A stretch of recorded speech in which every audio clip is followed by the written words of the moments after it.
Lebih baik mantan bajingan jadi kiai daripada kiai jadi bajingan. Lebih baik mantan kafir jadi ustadz daripada ustadz kafir. Sudah ada kan dari Lombok murtad. Kalau ceramah di gereja-gereja namanya Saifuddin Ibrahim. Kalau ceramah materinya cuma satu. Nabi Muhammad istrinya 23, 11 dapat kamar, 12 nganggur. Kurang ajar betul. Ini yang dari Islam yang murtad. Sudahlah, kalau orang Islam murtad bukan karena kajian sistematis, bukan karena pandangan teknologi, ilmu pengetahuan, sains.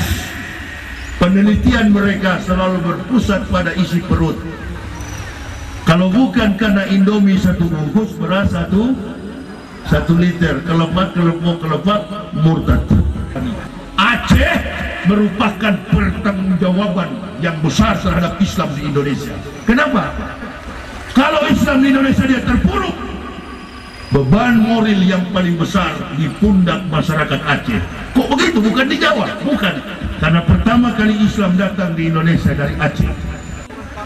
Pokoknya perhatikan jamaah, kalau ada ustadz berceramah dan tidak mengedepankan ukhuwah, yang dia bicarakan adalah mazhab, adalah hilafiyah, menjustis sesama muslim, tinggalkan ustadz itu, anggaplah dia radio rusak. Kalau ente mau keras, sudah diterangkan oleh Al-Fatih, asyidau alal kufar, keras dengan kafir, innamal mu'minuna ikhwah, sesama muslim itu bersaudara. Jadi kalau mau keras jangan kepada saudara, ente kalau mau keras kepada kafir, itu baru laki-laki. Kalau mau berkelahi jangan dengan saudara, berkelahi dengan lawan.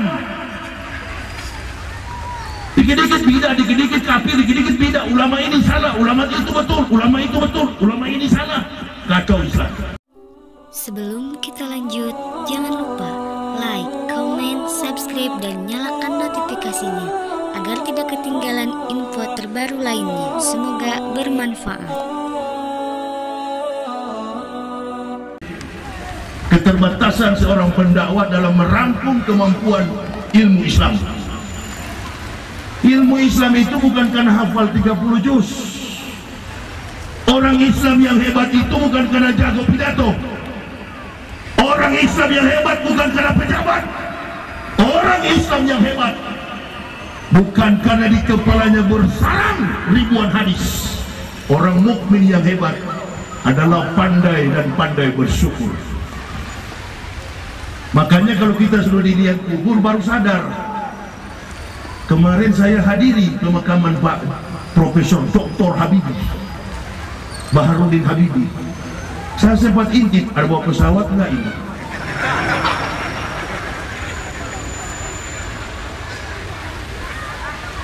Saya juga pernah hadiri seorang konglomerat mati di Bogor. Saya intip begini, ada bawa dolar enggak? Enggak. Tapi di sana juga waktu saya kafir, saya pernah intip pendeta-pendeta mati. Ada bawa apa di peti mayat? Batu, das kupu-kupu. Beda apa beda? Beda apa beda? Beda apa beda? Beda. Satu kafir, satu mukmin. Rasulullah diutus kepada umat manusia yang percaya kenabiannya, yang percaya kerasulannya, yang mengucapkan amantu billahi wa bima qala Allah Ta'ala, amantu bi rasuli wa bima qala Allah Ta'ala. Mereka dimeteraikan sebagai orang mukmin, orang yang beriman. Mereka yang menolak kerasulannya dicap sebagai orang kafir. Jangan bilang-bilang kafir Pak Yahya, ada polisi ini. Polisi juga kalau kafir ke neraka. Jangan bilang-bilang kafir Pak Yahya, ada tentara ini. Tentara juga kalau kafir sana di api. Yang masuk surga orang nah itu tuh jihad. Bukan lempar bom ISIS, OSOS, USUS. lempar bom lari, Abdullah lempar bom, yang mati Ibrahim, jihad, innalillahi. Di Medan kemarin ada kan begitu, kafir tepuk tangan, haleluya, sama-sama Islam berkelahi, berhasil kafir. Makanya kalau mau fanatis berilmu supaya luas, jangan radikal. Kalau nggak radikal nggak usah beragama, munafik itu namanya. Jangan bilang kafir. Saya yang suka bilang kafir. Di masjid, di mana-mana saya katakan kafir. Ribuan saya Islamkan si kafir. Antum yang melarang menyebut kafir, berapa ekor kafir kau Islamkan? Dasar kau munafik kau. Nah ini. Jadi ibu bapak, kalau mau fanatis ikut langkah saya. Ikut. Itu baru pejuang. Itu baru Islam. Apa yang kita membawa ke sana? Innalillahi. Ciputra meninggal dekat rumah saya di Cikubur. Properti developer besar di Indonesia berangkat ke neraka karena kafir.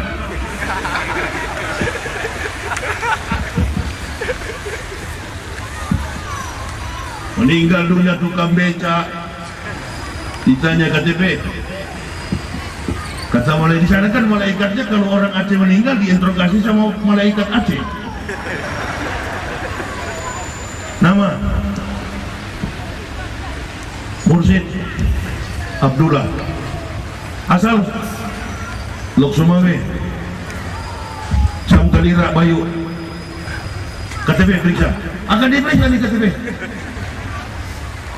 Begitu diperiksa Aceh, malaikat yang sambut Aceh, takdir Muslim ke apa? Masuk. Karena di Aceh tak ada kabar, masuk. Masuk surga. Belum boleh masuk. Dipanggil oleh Ridwan. Sini. Angkat kaki sebelah, ukur kaki celana berapa panjang. Kaki celana diukur, jenggot pun diukur. Hati-hati. Nah ini yang bikin ribut di Banda Aceh, karena ukuran jenggot dan kaki celana. Ada satu kali panitia tanya sama saya, Ustaz kapan berhenti merokok? Nanti dikubur.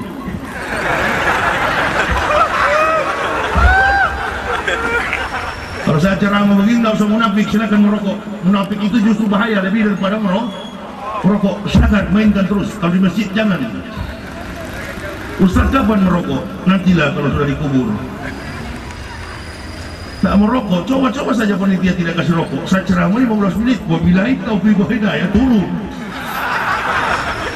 Pak Wakil Bupati aja dia mainkan satu batang tadi, dalam hatiku kawan ini. Mainkan terus Pak Wakil. Jangan nanti ada yang datang besok-besok neraka Pak, rokok haram. Bukan rokok yang haram, hatimu yang haram. Hamer haram, judi haram, mencuri haram, merampok haram, narkoba haram. Karena memang bukan tidak konsen kita untuk menghadap Allah. Rokok enggak lah.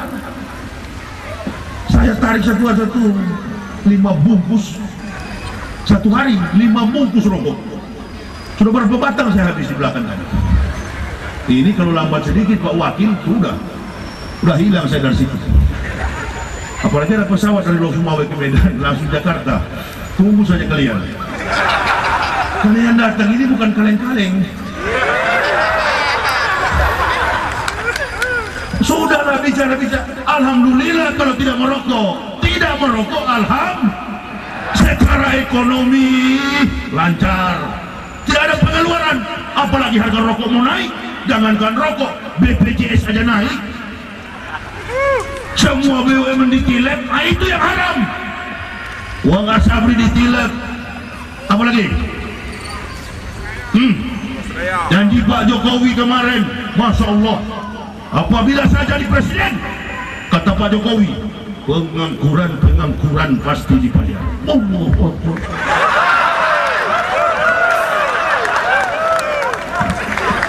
Ini bukan cebong kampret ya, sudah selesai itu, sudah habis. Apabila saya dan raja yang di samping juga ikut-ikutan. Udah raja udah lempar handuk sekarang. Kalau atlet petinju sudah lempar handuk, udah pakai jas. Udah nggak ada lagi sarung, karena panjang, sudah sorban melintang, tidak ada lagi. Tapi si kafir yang tadi pakai jas menggantikan pakai lebih baik mantan badingan jadi kiai daripada kiai jadi badingan. Lebih baik mantan kafir jadi ustadz daripada ustadz kafir. Sudah ada kan dari Lombok murtad. Kalau ceramah di gereja-gereja namanya Saifuddin Ibrahim. Kalau ceramah materinya cuma satu. Nabi Muhammad istrinya 23, 11 dapat kamar, 12 nganggur. Kurang ajar betul. Ini yang dari Islam yang murtad. Sudahlah, kalau orang Islam murtad bukan karena kajian sistematis, bukan karena pandangan teknologi, ilmu pengetahuan, sains. Penelitian mereka selalu berpusat pada isi perut. Kalau bukan karena Indomie satu bungkus beras satu liter, kelepot, murtad. Nggak bisa ke Amerika karena susah, jual akidah. Nggak bisa ke Inggris karena susah, miskin, tidak sabar dengan kesusahan, jual akidah. Ingin jadi pejabat, berubah dari ulama jadi umaro, jadi ulama, dipaksa. Jangan. Untuk menertibkan dunia ini sudah ada profesi masing-masing. Tadi saya sebutkan ada Pemda, ada Muspida, Musyawarah Pimpinan Daerah Kabupaten Aceh Utara, ada Muspicak, Musyawarah Pimpinan Kecamatan, Muspikah, ada kepolisian, ada militer, ada ulama. Ini mitra seperjalanan ulama dan umaro. Kiwamut dunia di arba'ati asar. Tertibnya dunia bergantung kepada 4 orang. Yang pertama, bi ilmi ulama'i, ilmu para ulama. Kalau tidak ada ilmu para ulama, kata Nabi, lahalaka jahilun, celakalah orang-orang bodoh. Baru yang kedua, sila yang kelima, keadilan sosial bagi seluruh rakyat Indonesia. Bi adlil umaro. Qul amarah rabbi bil qis wa aqimu wujuhakum inda kulli masjidil wad'uh mukhlisina lahuddin kama ba'da akum ta'udun. Adil, pemerintah yang adil. Adil kepada siapa? Adil kepada mayoritas. Mau tahu kenapa Cina berani ganggu Indonesia sekarang? Mau tahu? Saya mau jawab. Cina dari dulu berani ganggu. Nggak berani Cina ganggu Indonesia. Sekarang Cina berani ganggu Indonesia. Dia duduk di batas zona eksklusif. Dia duduk di Natuna. Sampai sekarang belum bisa diusir. Yang mengusirnya apa? Bukan marinir kita hanya memberi peringatan, warning, mundur. Profesor Pancasila ngomong di TV. Kami sudah mengerahkan 200 lebih nelayan untuk melaut. Siapa lagi yang diperalat? Umat karena di Kepulauan Riau itu pernah saya ceramah 8 jam dari Natuna menuju ke Pulau Midai. Pak Wakil Bupati, di Laut Midai itu sudah banyak kapal Vietnam, Thailand, Cina, Jepun, banyak sekali di depan itu. Kalau dikisahkan tadi bahwa Bayu ini pernah terjadi pergolakan, pertarungan, pertempuran, dan banyak ulama yang gugur di sini. Sekarang kita tidak menghadapi perang fisik, yang kita hadapi adalah perang intelektual. Serahkan kepada polisi, serahkan kepada militer, biadlil umaro, biar mereka yang mengurus negara. Ciptakan generasi yang kecil-kecil begini, apalagi ini di pesantren. Di pesantren begini ciptakan di momen maulud masyarakat, remaja masjid, anak-anak santri-santriwati yang kemudian hadir sebagai generasi yang rohani. Aceh merupakan pertanggungjawaban yang besar terhadap Islam di Indonesia. Kenapa? Kalau Islam di Indonesia dia terpuruk, beban moral yang paling besar di pundak masyarakat Aceh. Kok begitu? Bukan di Jawa, bukan. Karena pertama kali Islam datang di Indonesia dari Aceh. Tambah lagi dengan ustadz-ustadz yang sudah malas berdakwah. Kalau mau turun berdakwah harus melalui manajemen. Imanuhum fi amplopihim. Makanya saya senang kalau orang Aceh undang. Oh, kalau orang Aceh undang nggak ada kata nggak mampu. Saya nggak percaya kalau orang Aceh nggak mampu. Hah? Yang datang bukan kaleng-kaleng. Payung dihiasi, masya Allah, panas terik, nggak apa-apa daripada kita panas di neraka, Bu. Ayo udah sabar di situ. Nggak lama, saya 3 jam lagi. Saya pun nggak tahan panas sebenarnya, Bu, makanya masuk Islam. Jadi kalau ente mau tanya kenapa Ustadz masuk Islam nggak tahan panas begitu. Ini yang saya takut-takuti dari tadi. Kalau sudah kepanasan begini nggak tahan saya. Jadi saya percepat saja di materi. Biadlil umaro, adilnya pemerintah. Kok nggak adil Ustaz? Ya memang nggak adil. Kalau adil nggak begini. Musibah di mana-mana terjadi. Banjir di Jakarta, ma'asabah min musibatin illa bi'idnillah wa ma yu'min billahi yahdi qalbu wallahu bikulli syai'in alim. Tidak ada musibah menimpa kepada individu, kelompok, daerah, desa, kecamatan, kabupaten, kota, provinsi, negara kecuali dengan izin Allah. Jadi banjir di Jakarta jangan salahkan Anies Baswedan. Jangan disalahkan Anies Baswedan. Saya mau jawab, banjir di Jakarta, musibah di Indonesia. Kenapa? Karena di momen Maulud kiai-kiai membawa, ustadz-ustadz membawa santri-santrinya masuk gereja, bersolawat di gereja. Nah itu yang bikin banjir. Sorban 20 ini kalau turun dalam gereja. Toleransi katanya. Toleransi, bukan toleransi amplop yang kau cari, amplopnya kafir, mati kau, mampu sama-sama kafir kau.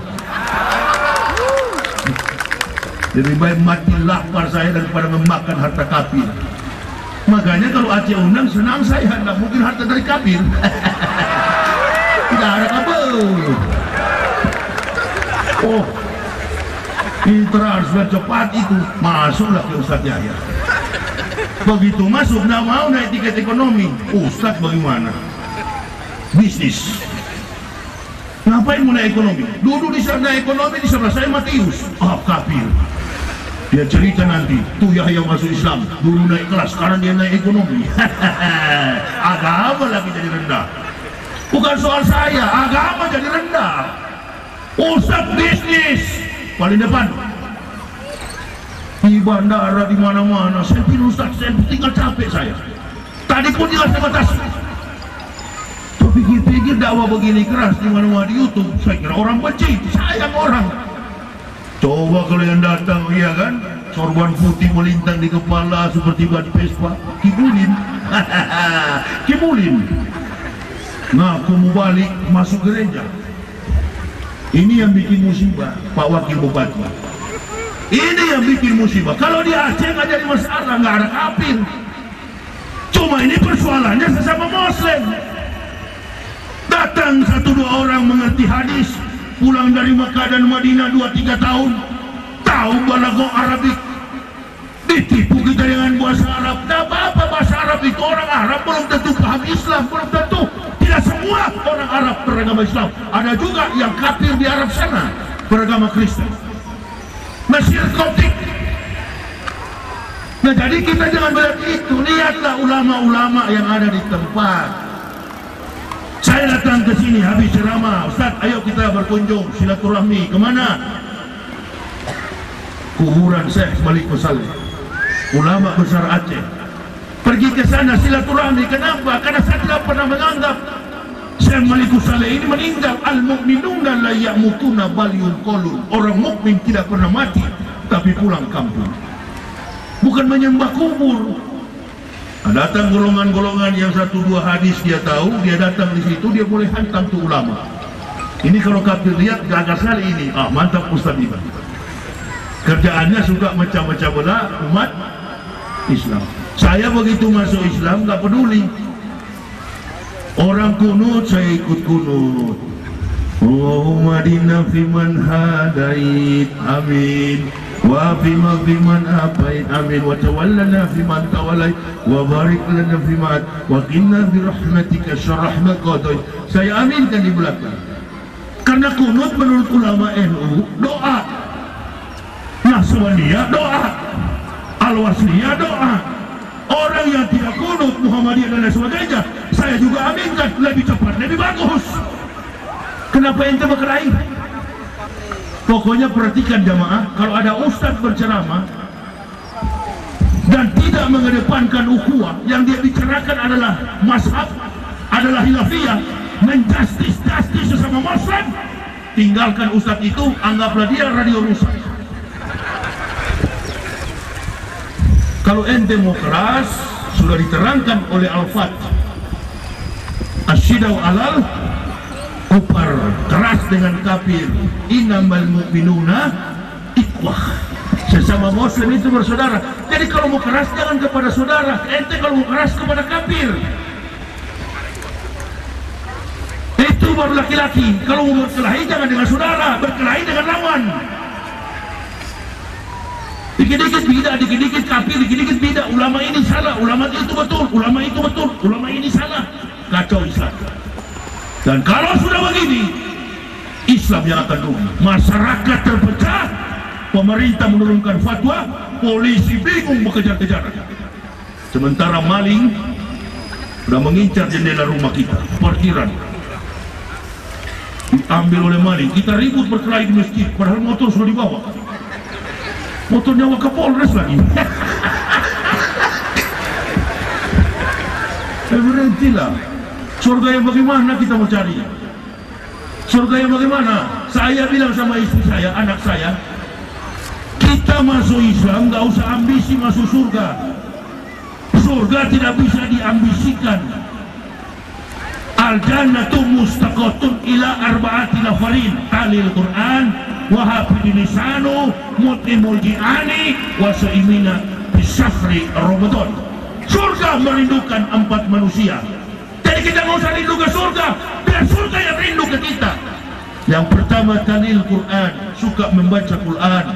Yang kedua wahafidil lisan, jaga lisan ini, kata-kata kita ini. Kemarin ada kiai ditangkap, kenapa? Karena menyerang Raja Pak Maruf, tapi sudah menyebut dengan istilah hewan. Jangan coba-coba. Kita keras berbeda pendapat politik, tapi jangan sekali-kali menjelek-jelekan muslim melampaui batas. Kalau kepada si kafir memang itu binatang, di Al-Quran bilang begitu. Inna syarrad dawabi indallahi lazina kafaru fahum la yu'minun. Sesungguhnya kata Allah, binatang makhluk yang paling buruk di sisi Allah adalah orang-orang kafir. Maksudnya begini, saya dulu binatang, sekarang masuk Islam jadi orang Islam yang murtad dari manusia jadi, nah itu binatang yang murtad. Supaya yang rencana mau jadi binatang nggak jadi siang ini ya. Begitu. Kalau mau keras-keras, betul-betul keras. Jangan sembarang main-main. Keras sama muslim. Pengajian 10 orang, bukan Al-Quran, bukan hadis yang dibuka, bukan kitab para ulama. Apa yang dibuka? Kabel ukuran 5 cm, pecahan-pecahan beling. Begitu orang lewat, awas ada yang lewat, sembunyi. Pengajian yang dikaji adalah ukuran kabel, bom molotov. Datang di masjid, datang di Polres, mulai tanya-tanya di mana rumah Pak Anhar Wakapolres itu. Kenapa? Kita lempar bom di situ. Ini kajian teroris. Menghubung-hubungkan dengan Islam. Boleh juga begitu, tapi jangan di Indonesia. Di mana? Di Israel. Yahudi sementara duduk di warung kopi, ente mainkan. Ente rakit bom, ente lempar tuh Yahudi. Itu baru laki-laki. Di Indonesia nggak usah, hanya merusak Islam. Begitu melakukan kejahatan, Islam terbawa-bawa. Ini yang ribut di Banda Aceh. Saya nanti subuh ceramah di Aceh. Insya Allah kalau umur panjang, masih ada umur sampai subuh, akan ceramah di Banda Aceh. Cari ustaz-ustaz yang betul-betul paham. Umar keras, Abu Bakar agak keras, Ali keras, Utsman agak lembut. 4 karakter Nabi inilah yang diwariskan oleh para pendakwah, karena mereka mendampingi Rasulullah dalam berdakwah. Tidak paham jejak politik di masyarakat, nggak usah jadi pendakwah. Jadi nggak ada konsep politik macam mana. Ini kita bicara tentang akhlak. Orang Aceh ini sebentar saya meninggal dunia, Pak Wakapolres meninggal dunia, Pak Wakil Bupati akan kembali ke rahmatullah. Kita semua akan ke sana. Anak cucu kita yang kecil-kecil. Apakah Aceh ini tetap Nangro Darussalam 20-30 tahun ke depan? Apakah Aceh tetap Nangro Aceh Darussalam? Apakah Aceh masih dalam keadaan provinsi yang diberkahi oleh Allah, baldatun thayyibatun wa rabbun ghafur? Melihat kehidupan masyarakat kita, bahkan Pak Wakapolres bilang tadi, Ustaz, narkoba bertonton masuk di Aceh. Hati-hati, hancurkan Islam pakai orang Islam, itu konsep kafir dari dulu. Konsep kafir, hancurkan Islam pakai orang Islam. Nah kalau sudah ribut-ribut begitu, sudahlah, kita pulang pengajian ini yang biasa pakai gamis silakan, ibu-ibu yang pakai cadar mainkan ya. Nah cuma kalau mau melamar diupayakan jangan pakai cadar, Bu. Nah sudah ada kejadian di situ Wono. Begitu tiba malam pengantin, ayolah manis. Nah, ini malam pengantin, Bu. Begitu dipegang, jangan Mas. Kenapa tendu? Ini aku lagi datang bintang. Oh ya, sabar. Orang Islam kan sabar. Nunggu 14 hari, haidnya belum berhenti-berhenti.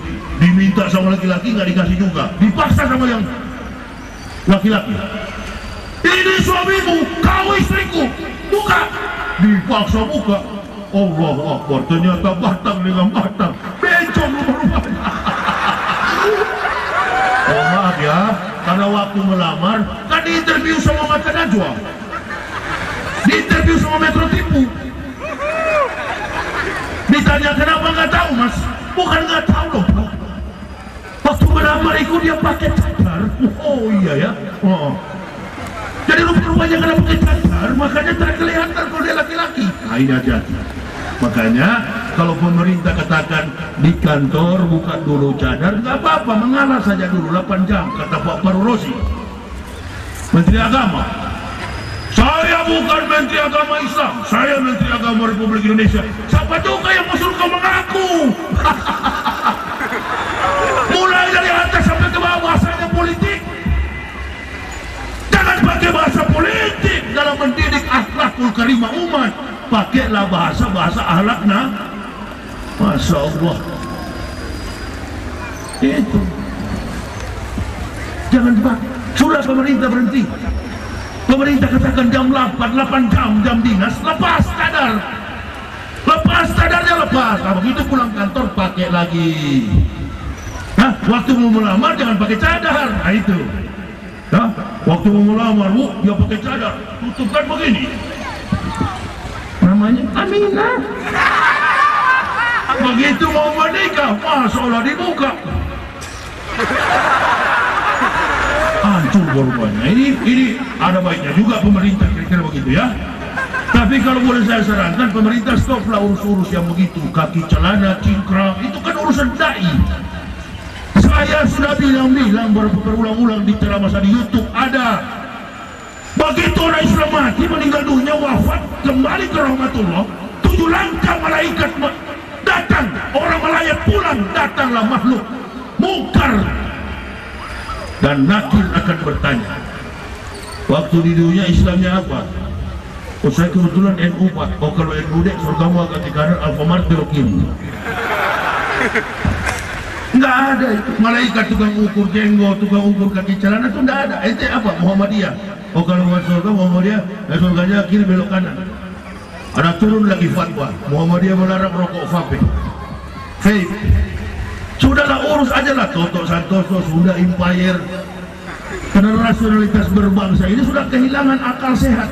Masa orang-orang tiba-tiba mendirikan kerajaan. Besok juga saya panitia tanya, Ustaz gimana rumah Ustaz? Kemarin saya masih di Jakarta.